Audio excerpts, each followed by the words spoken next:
karena mereka penghasil minyak, gas, tapi ketimpangannya sangat tinggi. Nah, kenapa? Karena daerah-daerah misalnya di Papua, daerah tambang emas itu membentuk semacam enclave ya, yang terisolasi dari wilayah sekitarnya. Yang membuat apa? Yang tumbuh itu hanya dalam wilayah itu saja, di luar wilayah tambang nggak tumbuh. Nah, ini yang membuat Gini ratio itu menjadi sangat tinggi. Kemudian kalau kita lihat persentase penduduk miskin, ini juga masih sangat tinggi. Coba hasil emas terbesar di Indonesia, tetapi penduduk miskinnya itu 40,7% dari total penduduknya di tahun 2007 ya. Meskipun mengalami penurunan itu, tapi hanya turun menjadi 30,41% di tahun 2026 ya, terakhir ya, terakhir publikasi BPS itu di bulan Mei kemarin. Kemudian sementara daerah-daerah di kawasan barat persentase penduduk miskinnya relatif kecil, dan penurunannya dari 2007 ke 2026 itu sangat drastis dibandingkan misalnya dengan daerah-daerah di kawasan timur Indonesia. Nah, ini artinya apa? Daerah di kawasan timur yang terdiri dari Kalimantan, Sulawesi, Maluku, dan Papua itu, ini relatif tidak banyak tersentuh kegiatan pembangunan. Kemudian dari sisi kedalaman, keparahan kemiskinan, ini juga juga di daerah-daerah di kawasan timur itu juga lebih besar dibandingkan nasional ya. Nah, ini menunjukkan bahwa tingkat keparahan kemiskinannya sangat sangat tinggi. Bahkan ada daerah, misalnya di Papua Tengah yang ada Freeport-nya di situ, Poverty Severity Index-nya itu 1,95. Kemudian ada yang 1,78, ada yang 1,83. Ini menunjukkan tingkat keparahannya itu sangat besar. Kemudian dari sisi tingginya persentase penduduk miskin membuat angka stuntingnya itu tinggi. Daerah yang stuntingnya tinggi semuanya di kawasan timur tuh. Nusa Tenggara Timur 37% bayi 5 tahun itu mengalami stunting. Sulawesi Barat 35%. Kemudian Papua Barat Daya 30,50%. Nusa Tenggara Barat 30%. Nah, harusnya kalau mau bagus, MBG harusnya paling paling maju di daerah-daerah ini. Tetapi faktanya yang paling maju adalah daerah-daerah yang ada di sekitar Jakarta kan, Jawa Barat, Jawa Timur, kemudian Jawa Tengah.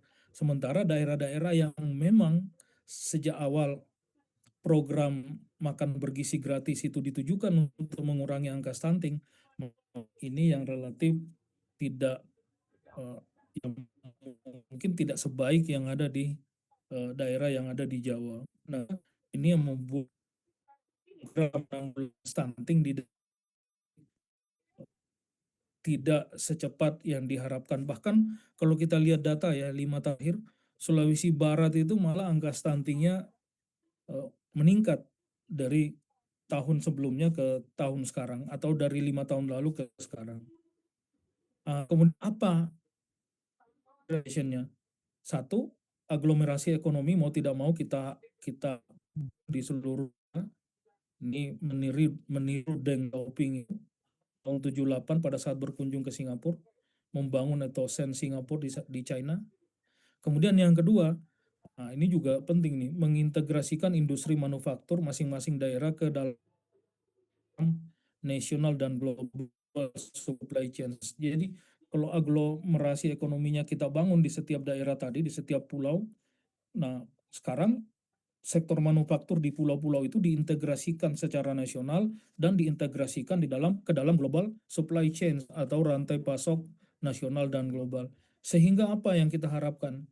Terbangun intra-industry trade, perdagangan di dalam industri yang sama. Jadi ada misalnya untuk industri otomotif berbasis listrik. Jadi aglomerasi industri untuk baterai listrik yang ada di Sulawesi Tenggara atau yang ada di Halmahera misal, atau di Maluku Utara, itu bisa terkoneksi dengan industri mobil listrik global. Nah, itu yang disebut dengan global supply chains dengan intra-industry trade. Atau ada inter-industry trade, perdagangan antar industri yang berbeda. Nah, saya kira ini yang dilakukan oleh China. Jadi China itu membangun aglomerasi industri di sepanjang ini. Jadi China itu yang dibangun separuhnya ini nih, yang ke tenggara ya atau ke selatan bawah ya. Nah, ini dekat-dekat sama Taiwan nih. Nah, atau ke Laut Cina Selatan ke bawah. Nah, ini kan daerah yang maju nih.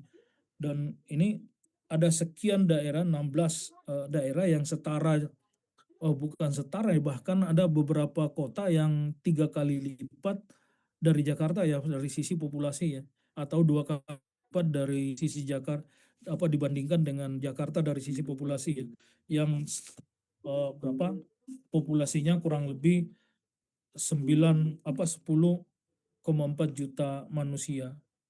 Kemudian saya kira ini China nih bagaimana mereka membangun aglomerasi ekonomi di wilayah ini terkumpul ya.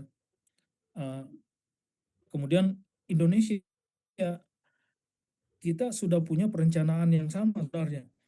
Menurut koridor ekonomi ada 6 koridor yang direncanakan oleh Pak SBY, eh, berarti 20 tahun yang lalu ya, atau katakanlah di memasuki periode kedua beliau 15 tahun yang lalu, 15 tahun lebih ya, yang lalu ya. Jadi kita ada 6 koridor ekonomi sebenarnya, di mana Jawa itu khususnya Jakarta dan Jawa Timur itu menjadi mega economic center ya. Jadi ini pusat utama ekonomi kita itu adanya di Jakarta dan Surabaya. Kemudian di backup oleh daerah-daerah lain nih, pulau-pulau lain di luar Jawa. Nah, ada koridor Sumatera, ada koridor Jawa sendiri, koridor Kalimantan, Sulawesi, dan koridor Maluku, Papua, atau koridor Nusa Tenggara.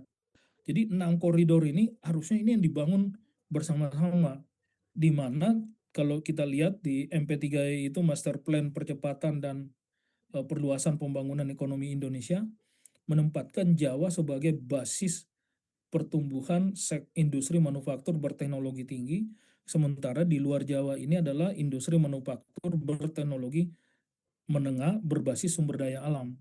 Nah, kalau ini terjadi, penumpukan ekonomi di Jawa tidak akan terjadi lagi, dia akan tersebar ke sini nih, ke Sumatera, ke Kalimantan, ke Sulawesi, ke Maluku, Papua, dan Nusa Tenggara, sehingga share dari masing-masing daerah ini akan meningkat yang tinggi. Nah, ini akan menjadi sumber pertumbuhan kita di masa depan. Dan China melakukan itu. Bagaimana dia bangun aglomerasi ekonomi di semua daerah sehingga ada kurang lebih 16 mega city yang ada di China itu, yang menjadi pendorong pertumbuhan dengan klaster industri yang berbeda-beda. Nah, kita juga bisa melakukan hal yang sama karena daerah-daerah ini Sulawesi, Kalimantan, Maluku, Papua, Nusa Tenggara, di Sumatera memiliki basis sumber daya alam yang berbeda-beda. Nah, misalnya di sini nih di Perut Sulawesi itu kekayaannya yang paling utama kan kakao, paling besar. Nah, seharusnya kita sudah punya industri pengolahannya di sini. Di sini ada nikelnya, di sini juga ada nikelnya. Nah, kemudian di Kalimantan ini di timur, kemudian di selatan itu kan di tengah ada batu bara atau yang lain di di Sumatera Selatan juga sama, di Sumatera Utara juga punya basis sumber daya yang berbeda. Berdasarkan itu kita bangun aglomerasi ekonominya. Kemudian tiga, ini yang harus kita lakukan, memperkuat otonomi daerah sebagai keniscayaan. Jadi isu-isu separatisme di Aceh misalnya, atau di Papua, di Kalimantan, kemudian di Maluku. Nah, salah satu pemicunya adalah soal bagaimana memberikan kewenangan lebih kepada daerah untuk mengelola pemerintahannya termasuk keuangannya. Sehingga undang-undang pemerintahan daerah dan undang-undang keuangan daerah ini harusnya dihormati oleh semua pemerintahan. Nah, sehingga integrasi wilayah eh, kita secara nasional ini tetap terjaga. Karena kalau ini enggak, nah ini bisa berbahaya buat keutuhan kita sebagai bangsa.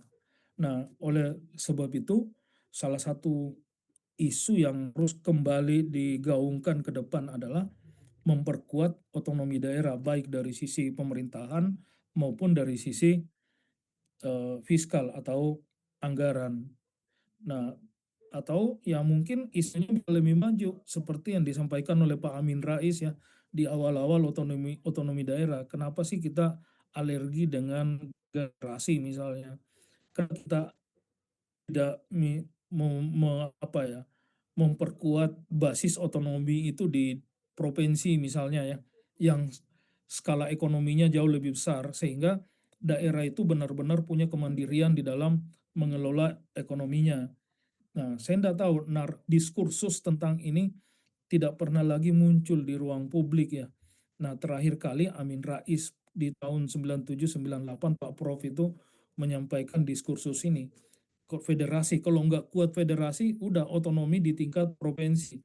Nah, tapi dengan argumentasi bahwa mendekatkan layanan kepada masyarakat, maka otonominya itu dibawa ke kabupaten kota. Nah, tapi ini pun ditarik kembali ke pusat dengan misalnya penganggaran yang semakin terbatas di daerah. Yang keempat, nah ini juga penting, Mega punya kementerian khusus untuk apa ya, program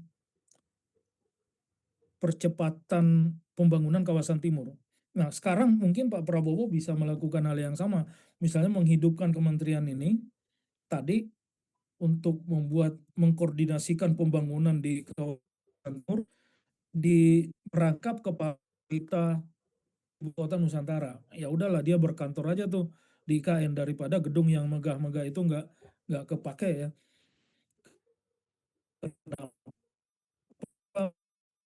Menteri